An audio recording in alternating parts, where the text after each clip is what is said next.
இங்கே பாருங்களேன், இந்த எலியோட சகோதரனை மேலே ஒரு பாம்பு பிடிச்சிருச்சு. அது சார பாம்பா நாகப்பாம்பான்னு தெரியாது. ஒரு தென்னை மரத்துலேருந்து மேலேருந்து கீழே விழுந்துருச்சு. இங்கே பாருங்கள், இந்த தென்னை மரத்துலேருந்து தான் கீழே விழுந்தது.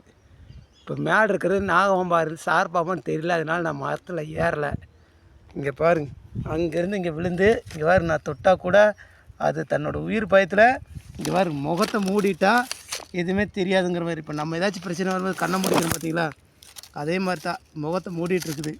உயிர் பயங்கிறது இதுதான். பாவம், நான் தடவுற அது என்ன நினைக்கணும், கொஞ்ச நேரத்தில் நான் அதை சாப்பிட்ருவேன்னு தான் நினைக்குமே தவிர விட்டுட்டு போவேன்னு நினைக்காது. அதனால தான் கம்முன்னு படுத்துச்சு. சரி, அதை விட்டுட்டு போயிடுவோம். பாவம், ஒரு எலி பார்த்துக்குங்க, தென்னை மரத்தில் இருக்கு. இன்னும் இந்த வெள்ளையாக தெரியுறது